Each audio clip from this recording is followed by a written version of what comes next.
baha. Buong subdivision. Tapos, wala kaming food sa bahay. Hi, Shai! Hello kay Sir Christian at kay Sir Brex. Bakit sila na naman? Tawa-tawa lang kami pero gutom na kami. Yung mga sasakyan nagsilubugan na. Yung dalawang car namin nalubog na din. So si Papa kung anong kinakain kanina, sumakit yun tiyan. Grabe, tingnan mo yun oh. Naalala ko yung Ondoy kasi dati na Ondoy kami, lagpas ng bahay. Hindi na po kami natantanan ng baha. Stay safe everyone. I cannot imagine yung iba lalo na sobrang mas malalim. Ang takot ko lang Oo. Sabi ko yan din natapakan ko kanina.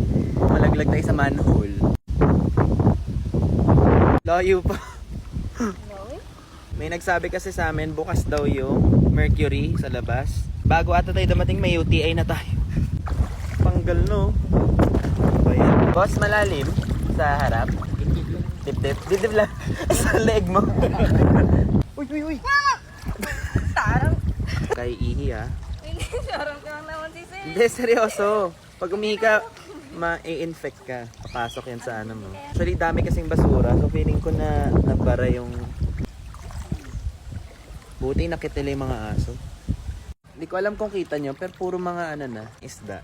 Tilapia, hito, dalag. Ano ba yung mga... Medyo kinakabahan ako.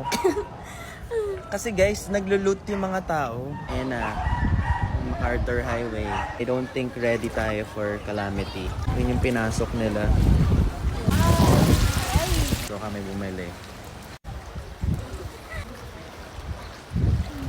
Hello! Boto niyo ako. Bye-bye pa.